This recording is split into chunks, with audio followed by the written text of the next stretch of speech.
Good morning all student, कैसे हैं आप सब लोग। चलिए, मैं आपका अपना टीचर गुलशेर गौड़। आज मैं आप लोगों के लिए लेकर आया हूँ जनरल साइंस, और जनरल साइंस में भी एक ऐसा टॉपिक जो किसी भी एग्ज़ाम के लिए most very very important topic है। और वो आज का जो हमारा टॉपिक है वो है प्रकाश का अपवर्तन, रिफ्लेक्शन ऑफ लाइट।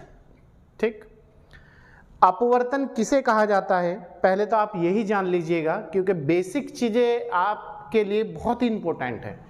अगर आप किसी चीज़ का बेस जान गए तो समझो एग्ज़ाम जान गए, और एग्ज़ाम जान गए तो समझो आप अपने लक्ष्य के करीब पहुंच गए और हमें सफलता मिल गई।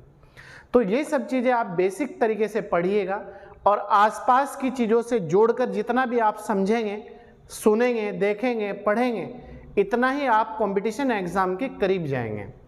तो आप अपने आसपास की चीज़ों से जोड़कर चीज़ों को पढ़ें और लगातार मेहनत करें। और अगर कोई भी चीज़ आपके एक बार समझ में नहीं आ रही है तो उसे दोबारा पढ़े, तिबारा पढ़े, जब तक वो समझ में ना आए तब तक आप उसका रिवीजन करते रहें। यही सफलता का एक मात्र मूल मंत्र है, बाकी कोई और मूल मंत्र सफलता का नहीं है। ऐसा नहीं है कि कोई भी टीचर आपको घोट के पिला देगा। कुछ बच्चे कहते हैं अरे वो टीचर ऐसा है, वो एकदम समझ नहीं, बिल्कुल नहीं है। आपको ही खुद पढ़ना है। टीचर का इतना काम है कि आपको डायरेक्शन दे दिया जाए और डायरेक्शन देकर आपको समझा दिया जाए। ठीक है, बाकी पढ़ना आपको, ये सफलता के करीब आपको ही जाना है। टीचर आपको समय बचाता है, कम समय में अधिक तैयारी कराता है। तो आप बार बार चीज़ों को पढ़ें, बस हमें विचलित होने की ज़रूरत नहीं है। एकाग्रता के साथ अपने लक्ष्य को ध्यान में रखते हुए आगे बढ़ना है। तो अपवर्तन क्या है? अपवर्तन जान लीजिएगा। जैसे मैं हूं, मेरे ऊपर ये प्रकाश पड़ रहा है लाइट का, ठीक है, तो लाइट का जो प्रकाश है सीधा ना जाकर अगर डायरेक्शन ऐसे मुड़ जाए, तिरछा हो जाए, तो वही अपवर्तन है। आप इतना समझ लीजिएगा। कोई भी वस्तु या कोई भी प्रकाश की किरणें जब सीधी दिशा में परिवर्तित होती है और उनका अपरिवर्तन होना, अपनी मूल दिशा से दूसरी दिशा में भटक जाना, तिरछा चला जाना, वो ही अपवर्तन कहा जाता है। देख लीजिएगा एक बार। विषय हमारा भौतिक विज्ञान और टॉपिक है प्रकाश का अपवर्तन। क्या है? प्रकाश का अपवर्तन। इसे इंग्लिश में कहते हैं रिफ्लेक्शन ऑफ लाइट। क्या कहते हैं इंग्लिश में? Reflection of light. जब प्रकाश की किरणें एक पारदर्शी माध्यम, पारदर्शी मतलब जिससे होकर किरणें निकल जाती हो, ठीक है, पारदर्शी माध्यम से दूसरे पारदर्शी माध्यम में प्रवेश करती है, मतलब एक चीज से निकलकर दूसरी चीज में एंट्री करती है। कुल मिला के बात यह है। तो दोनों माध्यमों को अलग अलग करने वाले तल अभिलंबवत आपती होने पर बिना मुड़े सीधे निकल जाती है। जैसे ये है, एक ये है और एक ये है और एक ये है। तो ये क्या है? ये आप अलग अलग करने वाले, अलग अलग करने मतलब ये जो ये है बीच का ये वाला एरिया, ये भाई एक ये है उत्तर से दक्षिण दिशा में, और एक पश्चिम से पूर्व या पूर्व से पश्चिम, एक ही बात है। तो बिना मुड़े ये जो लाइन है, ये आप देख रहे होंगे, ये तो ये आपती किरण है। ठीक, तो यही बात ये कह रहा, बिना मुड़े सीधे निकल जाती है, लेकिन तिरछी आपती होने पर वे अपनी मूल दिशा से विचलित हो जाती है। ये जो इसकी मूल दिशा है इससे थोड़ी विचलित हो जाएगी। वो विचलित मतलब थोड़ी सी भटक जाएगी रास्ते से, दूसरी डायरेक्शन पकड़ लेगी, दूसरा रास्ता पकड़ लेगी, विचलित हो जाती है। इसी घटना को प्रकाश का अपवर्तन कहा जाता है। क्लियर है? एक बार फिर देख लीजिएगा, इंपॉर्टेंट पॉइंट है। जब प्रकाश की किरणें एक पारदर्शी माध्यम से, पारदर्शी मतलब किसी चीज से पार होकर दूसरे पारदर्शी माध्यम में प्रवेश करती है, तो दोनों माध्यमों को अलग अलग करने वाले अभिलंबवत, जैसे ये है, ये जो है आपका अभिलंबवत है, अभिलंबवत आपती होने पर बिना मुड़े सीधे निकल जाती है, लेकिन तिरछी आपती होने पर वे अपनी मूल दिशा से विचलित हो जाती है। इसी घटना को प्रकाश का अपवर्तन कहा जाता है। क्लियर है? नोट, जब प्रकाश की कोई किरण विरल माध्यम से, रेयर मीडियम से सघन माध्यम, मतलब कोई छिदाई की चीज है जहां पर कंजस्टेड चीजें नहीं है, कंजस्टेड घिन की चीजें नहीं है, कुल मिला के एक तो वो है स्थान, और एक स्थान ऐसे जहां पर प्रकाश के सामने बहुत चीजें अड़ रही है, पेड़ पौधे, दीवार, पहाड़ी, इस तरह की चीजें। सघन माध्यम मतलब डेंसर मीडियम, जैसे हवा से पानी में। भाई हवा तो एक छिदाई की चीज है, सघन है नहीं है, एक वो है आपका छिदी छिदी हवा। और पानी जो है, पानी का तो फोकस एक जगह रहता है ना, तो हवा में प्रकाश की किरणें आसानी से घुस जाती है, जबकि पानी में देर से घुसती है। पानी में प्रवेश करती है तो वह दोनों माध्यमों के पृष्ठ पर खींचे गए अभिलंब की ओर झुक जाती है। जैसे ये आपका पानी है, ये हवा है, तो ये क्या करती है, ये तिरछी दिशा पकड़ लेगी तो झुक जाएगी अपनी डायरेक्शन से। उदाहरण के लिए अपवर्तन के कारण जो घटनाएं घटती है वो देख लीजिएगा आप कौन कौन सी है। नंबर 1, दर में डूबी हुई सीधी छड़ टेढ़ी दिखाई देती है। अगर यहां पानी है, सपोज ये पानी है और इसमें हमने छड़ डुबो दी, छड़ है, तो ये थोड़ी सी ऐसे दिखाई देगी हमें, तो डर में डूबी हुई जो छड़ है वो तिरछी दिखाई देगी, सीधी दिखाई नहीं देगी। दूसरा पॉइंट, तारे टिमटिमाते हुए दिखाई देते हैं। क्वेश्चन आता है एग्जाम में कि जो आसमान में तारे टिमटिमाते दिखाई देते हैं वो किसके कारण दिखाई देते हैं, तो वो दिखाई देते हैं अपवर्तन के कारण। आपको कंफ्यूज करेगा परावर्तन देके, तो अपवर्तन के कारण। तीसरा है, सूर्योदय के पहले, मतलब सूर्य जो निकलता है उसे कहते हैं सूर्योदय के पहले, एवं सूर्यास्त के बाद भी दिखाई देता है। मतलब जब सूर्य निकलता है उससे पहले थोड़ा दिखाई देगा, और जब सूर्य छिपता है शाम के समय, जब आकाश में अंधेरा छाने लगता है, तो तब भी थोड़ा दिखाई देगा। किसके कारण दिखाई देगा, वो प्रकाश के अपवर्तन के कारण ही दिखाई देता है। तीसरा, चौथा, पानी के भरे बर्तन की तली में पड़ा सिक्का ऊपर उठा हुआ दिखाई देता है।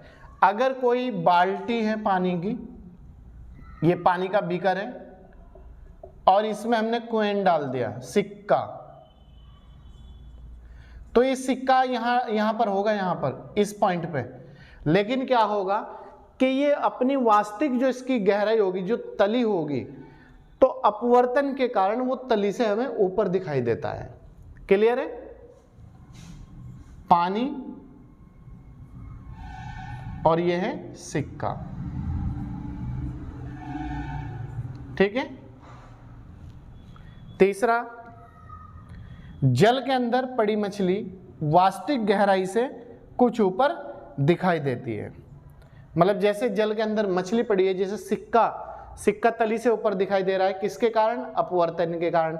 इसी तरीके से जो मछली है वो भी वास्तविक जो गहराई होगी, जो रियल गहराई होगी, उससे हमें अपवर्तन के कारण ऊपर दिखाई देती है। क्लियर? तो क्वेश्चन आपसे ज्यादातर यहां से बनेंगे एग्जाम में कि दर में डूबी हुई सीधी छड़ टेढ़ी किस कारण दिखाई देती है, अपवर्तन के कारण। तारे आकाश में टिमटिमाते दिखाई देते हैं, किसके कारण, अपवर्तन के कारण। और सूर्योदय के पहले और सूर्यास्त के बाद भी सूर्य हमें दिखाई किस कारण दिखाई देता है, अपवर्तन के कारण। पानी के भरे बर्तन की तली में वास्तविक गहराई से ऊपर सिक्का क्यों दिखाई देता है, अपवर्तन के कारण। पानी या तालाब में पड़ी मछली हमें वास्तविक गहराई से ऊपर दिखाई देती है, किस कारण दिखाई देती है, अपवर्तन के कारण। ठीक है, तो ये सब अपवर्तन के कारण ही घटने वाली घटना है। इसके बाद दूसरा टॉपिक है हमारा प्रकाश का परावर्तन, ये कर लीजिएगा कंप्लीट।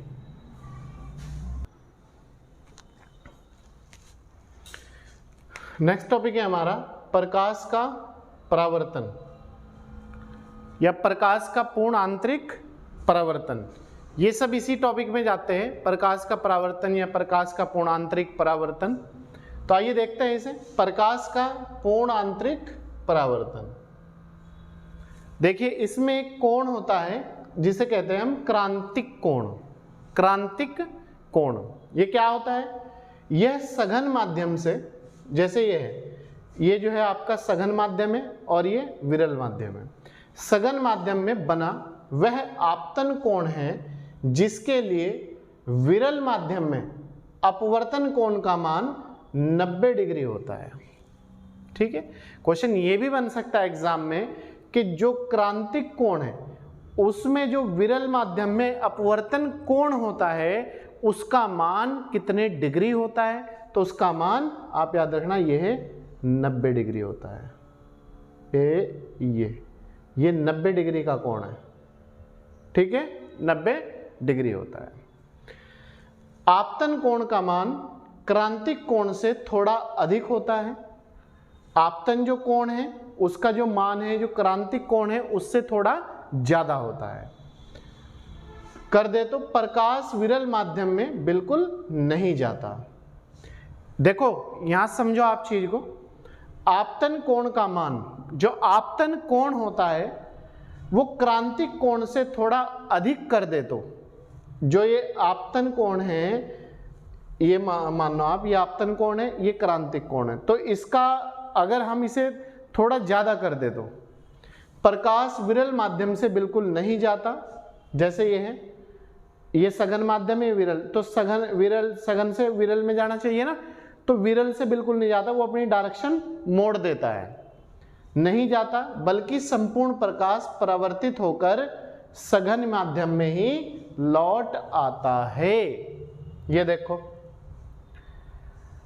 ये यहां, ये विरल माध्यम है, ये वाला, और ये सघन माध्यम है। तो यहां से वापसी होके ये क्या होगा कि सघन से जब विरल में जाएगा, विरल में तो जा ही नहीं सकता, अपनी डायरेक्शन मोड़ ली इसने बिल्कुल कतई। तो अब क्या होगा कि ये सघन माध्यम से विरल माध्यम में रिटर्न होके, तो पूरे का पूरा ये भी सघन माध्यम में आ गया और ये भी सघन माध्यम में आ गया। क्लियर है? आपतन कोण का मान क्रांतिक कोण से थोड़ा अधिक कर दे तो प्रकाश विरल माध्यम में बिल्कुल नहीं जाता।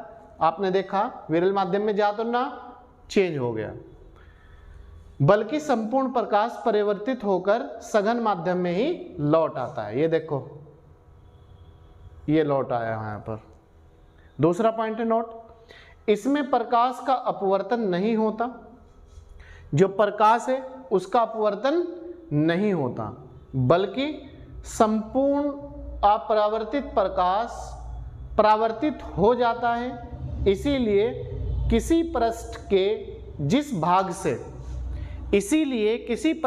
जिस भाग से आंतरिक परावर्तन होता है तो वह स्वयं चमकने लगता है।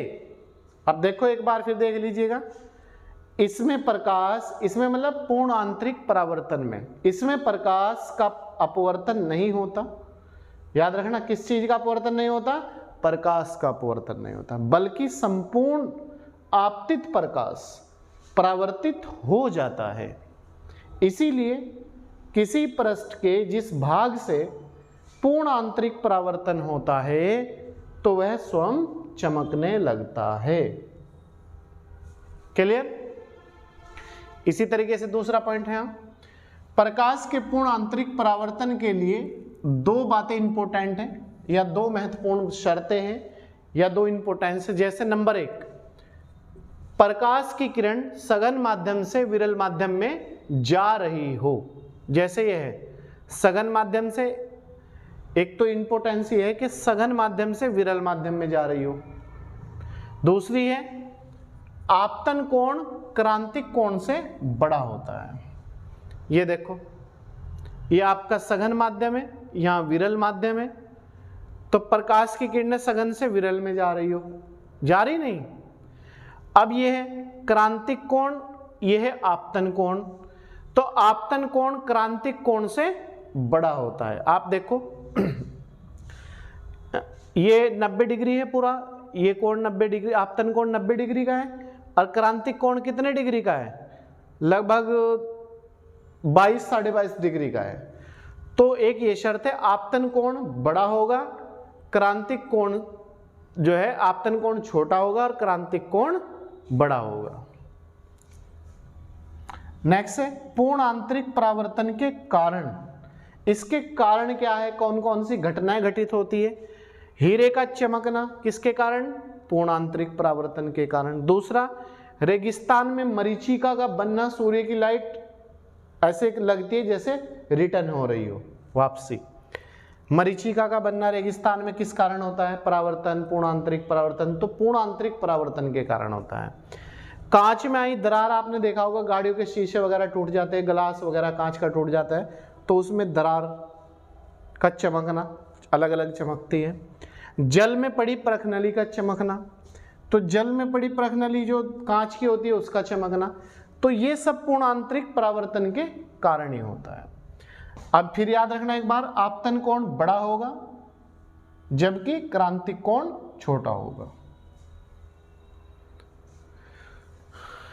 और एक ये शर्त है कि सघन माध्यम से विरल माध्यम में प्रकाश, विरल से सघन माध्यम में ही वापसी हो जाता है। और दूसरी शर्त ये, सघन माध्यम से विरल माध्यम में जब जाता है तो वो अपनी डायरेक्शन मोड़ लेता है। और एक ये, सघन माध्यम से विरल माध्यम में प्रकाश जाना आवश्यक है। तो ये थी आज की हमारी क्लास, इंपॉर्टेंट जनरल साइंस, भौतिक विज्ञान। इससे संबंधित आपकी कोई भी अगर समस्या है तो आप हमें कॉल भी कर सकते हैं और कमेंट बॉक्स में कमेंट करके भी बता सकते हैं। चलिए, अगर आप हमारे यूट्यूब चैनल पर नए हैं तो चैनल को सब्सक्राइब कर लीजिएगा, लाइक और शेयर ज़्यादा से ज़्यादा कीजिएगा, और प्रतिदिन क्लास पाने के लिए आप हमारे साथ जुड़े और ज़्यादा से ज़्यादा लोगों को जोड़ने का प्रयास करें। चलिए, थैंक यू।